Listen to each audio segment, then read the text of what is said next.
think I've actually got something there, finally.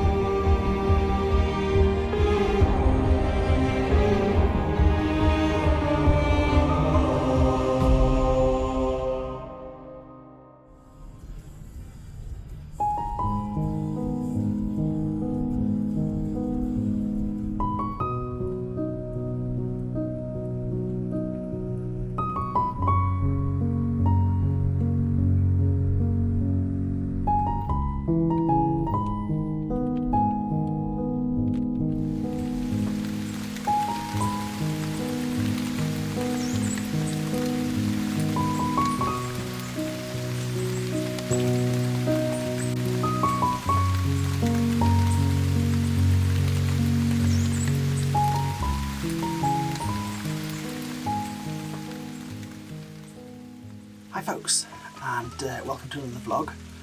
I am in central Scotland in a hide that is specifically for watching red squirrels, and there are loads of them here. It's absolutely amazing. I've actually been in this hide for about an hour and a half, and this is the first time that I've had a chance to do any vlogging. I've been meaning to get the vlogging camera out for the last hour or so, and it's just been all go. There's absolutely loads of squirrels here. It's incredible. This is at a place called Argati Red Kites, which is obviously famous for the red kites, and I might actually be watching some of them this afternoon. But yeah, the weather is absolutely disgusting today. It is absolutely throwing it down with rain, and it's really dark in here. The scrabbling you can hear behind you is a red squirrel trying to come into the hide, because I've been feeding them off the edge of the window here and trying to take some shots of them coming and getting hazelnuts right from the window about 2 feet from my face, which has been pretty amazing. But the shot I've been really trying to get here, or really wanted to try and get, I don't know if it's going to happen now because of this weather, is I really wanted to get a shot of a red squirrel in flight, like jumping between two posts, like either across the camera like that, or coming across towards the camera or away from the camera with its tail all bushed up or something. But that's what I really wanted to do, and I brought my 70-200 f2.8, and I also brought the 400mm 2.8 beast, because, you know, I wanted to be able to kind of get as good a shutter speed as I possibly could, and, you know, to try and work in this low light. But even at you know, f4 f2.8, which is really pushing it for being able to get something in focus with the kind of narrow depth of field, even at those, I'm so high up in the ISO that I don't know whether I'm getting anything. And these cheeky little guys just trying to come into the hide all the time. It's really funny. It's really hard to vlog when a squirrel head just keeps popping up like right next to your vlogging camera and kind of looking in at you. Yeah, it's distracting, but it's cool.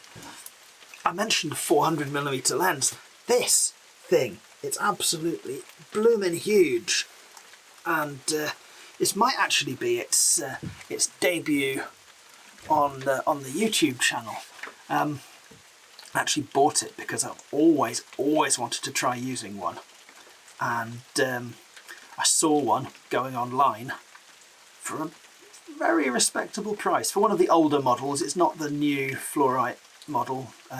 Wish it was. It's really heavy. The fluorite one's a kilogram lighter, and that would be an improvement, I can tell you. But the images are amazing, absolutely brilliant.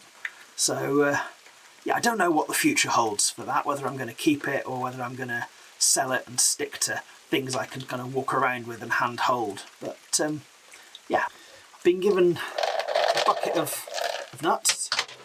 I'll have to collect those in a minute, or the squirrels will be in here after me.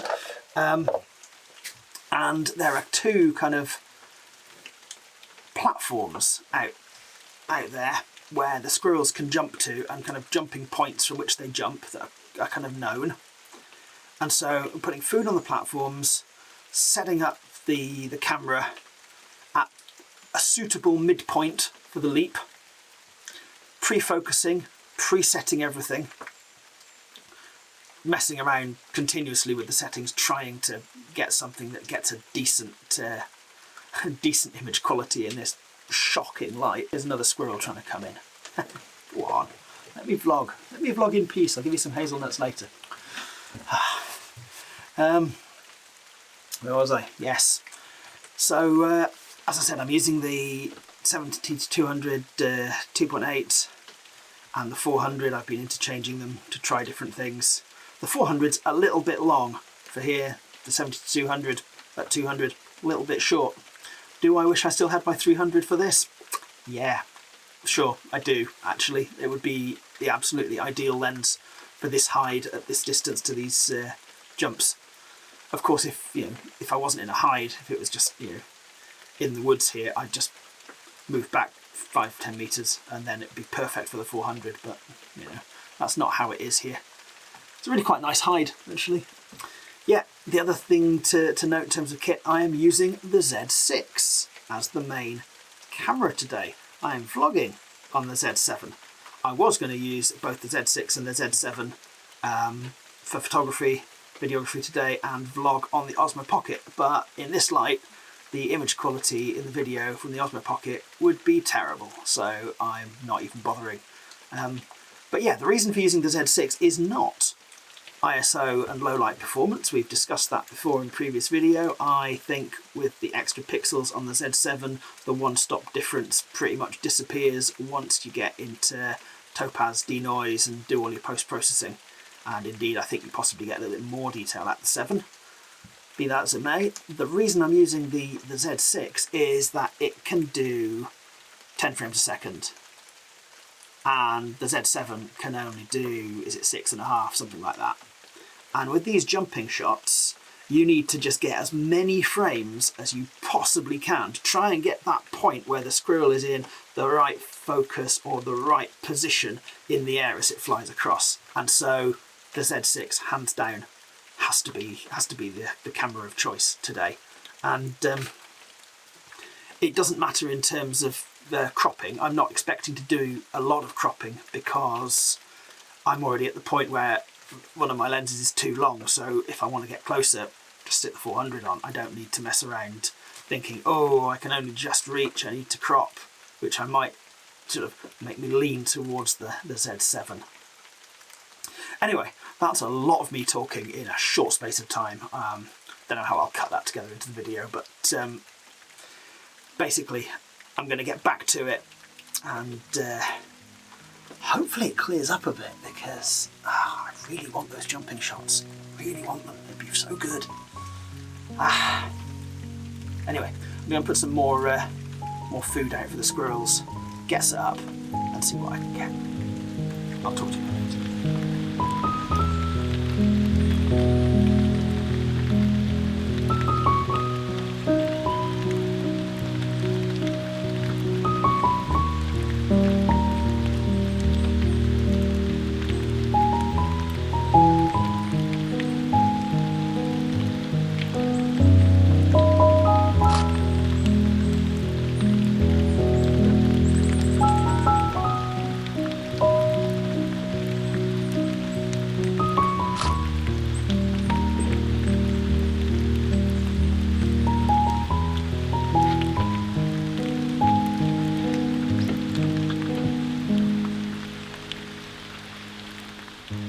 So, half the frames, no, 90% of the frames I'm shooting today are out of focus, completely useless, because, yeah, as the squirrel flies through the kind of focal plane, it's only in good focus for a fraction of a second, and I'm only able to get 10 frames a second here, so there's probably, there's one frame in that burst of 10 frames a second that it might be just about in focus, but a lot of the time it's just either just past it or just before it, and so it's really luck as to whether... Here comes another one. Check that. Can't resist having a quick look. Yeah, that's a perfect example of where it's absolutely fantastic sort of pose in the mid-air, that squirrel, but it's just a couple of centimetres too close to me when the shutter's fired on that one, and the previous frame it hasn't come into focus yet, so if I had twice the frames per second on this camera I would probably have nailed a really cracking shot right there, but I didn't. So yeah, you can really see why frames per second is the absolute king for this kind of photography. And yeah, in current... Did I get it this time? Let's see. That was certainly closer. Certainly closer. Give it another second or two, there'll be another squirrel. It's quite hard vlogging now, they've come back. Earlier on, when I did that bit to camera, it was a quiet bit and there weren't that many squirrels apart from the one that was trying to... They weren't bothered with the jumping platform, they were all trying to get in here and get the nuts, because they know that they know the food's in here. They're not stupid. But yeah, it's clear why high frames a second is the absolute king for this kind of photography. And the Z9 that's supposedly going to be released sometime in the next few months is supposed to be capable of a lot more frames a second. And yeah, I have to say I am very tempted. I watched the Z6 II and the Z7 II come to market, and sort of I didn't think it was enough of an upgrade, so I saved my money, and to be honest I'm really glad that I have, because I think I'm going to be in a position in a few months, fingers crossed, to actually pre-order a Z9, and that might be really quite exciting in terms of what it can do for fast action photography, because that is something that, well, none of these Z cameras have ever matched, not quite, never quite matched my D500 for action photography. The reason I stayed with the Z system is because the video is so good, to be honest, and I couldn't justify having both. Anyway, did I get that last shot just now? I didn't look. It's itching. You know, I've been talking to camera and I was like, I want to know if I got a shot. No, not quite. Not quite. It was close. I've got the right position now though, so I just need to put more nuts out there and just sit here and fire a burst every time the squirrel jumps over. I'm worried that what's going to happen is going to be getting really good and the light's going to be getting good, and then I have to leave, but hopefully we can get something before that happens.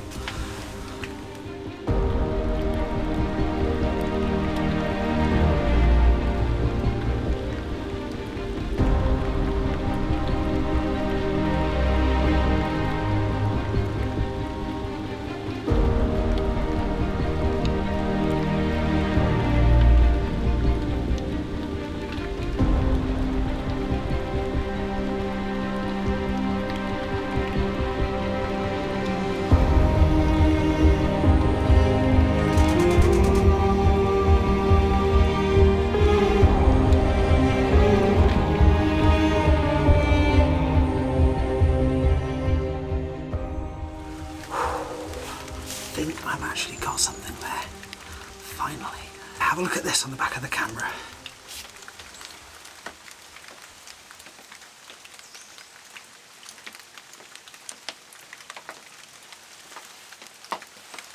That is not at all bad considering the lighting conditions today. I'm pretty pleased with that. So yeah, looks like it's kind of working. It's pretty awesome. It's good. It's good.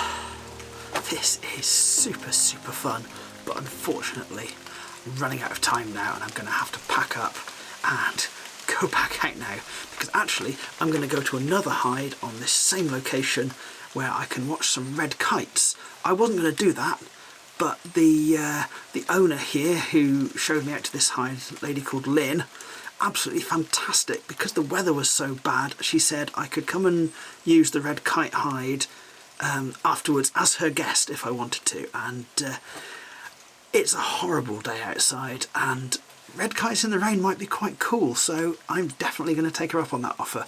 But that means that in half an hour I need to be packed up in my car and at another location, so I kind of need to kind of finish. But it's been brilliant, it's been so good. Sadly, there was a really sort of long lull in the middle, and it's just kicked off again now in the last 20 minutes, half an hour, and I've been trying to get that that flying squirrel shot across onto the feeding station, and I've got a few, but I don't know yet until I get them on the computer if they're any good. You might know, because I think in the vlog you might already have seen them. So hopefully they're nice. There's a squirrel up there now. They're so quick. They just go so quick. They don't hang around. I've been trying just now to get some kind of I don't know, more kind of portrait-y shots, because I've obviously been concentrating on these jump shots, and kind of I don't want that to be all I've got to show for this. And I mean, yeah, I'm making a vlog. A bit of B-roll would probably be quite useful as well. I have to say, it's probably going to be quite light on B-roll, this one, and I apologise, but it's because I've just been concentrating on just getting that shot. And there's been lots of small birds here, and there's been a couple of pheasants wandering through, and I've not got very much of them at all, because I realised that unless I really focused on getting that jumping shot, I probably wasn't going to get it. I might not have got it. Who knows? Anyway, massive thanks to Agati Red Kites and their services today. I mean, obviously I paid some money for the use of this hide this morning, but money well spent, and it's also sort of towards conservation of red squirrels, and that's obviously a good thing. They're got signs all over it in here saying, oh, if you see a grey squirrel, please let us know. I thankfully have not seen a grey squirrel, and long may it continue that they haven't made it as far as here, and we continue to have reds, because they are absolutely gorgeous. Such little characters, they're brilliant. If you've enjoyed watching this video today and joining me in the rain, luckily in the hide, please give a like and leave a comment, and tell me what you think of the different techniques I'm using today. And yeah, if you're not a subscriber to the channel, please consider subscribing. My video making is sporadic at best, but I keep them coming, I hope. A squirrel literally just came onto the side in here by my arm and took the last hazelnuts, so I'm now completely out of hazelnuts. So yeah, that's time to end it. Thank you very, very much for watching. See you next time. Bye.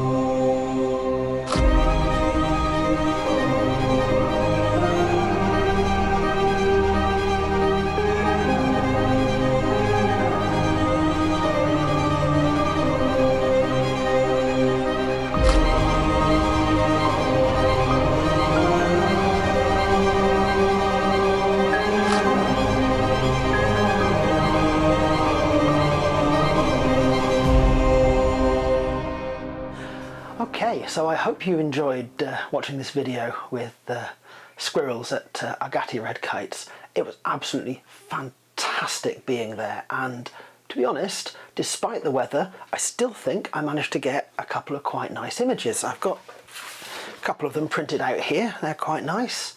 But yeah, the low light did mean that these kind of jumping shots ended up really, really noisy, and even with denoise software, there's a lot of effort to kind of pull out a really kind of crisp image from them. And yeah, I got a few of the squirrels coming into the hide, but they were really bedraggled because they're all wet from being in the rain. But anyway, the main point is that I felt really rushed towards the end of being in that hide, and I didn't feel like I'd really got everything that I wanted from there. So a few months later, I actually went back to that hide, and by then I had this beastie, which is a Nikon Z9, which has obviously 20 frames per second and much better, faster autofocus that includes animal eye autofocus. So what do you think? Do you think once I had this powerhouse of a camera behind my lens, it all became easy getting a shot like that with the flying squirrel? Or do you think it was still really tough? You'll have to wait and see for the next vlog on that. See you then.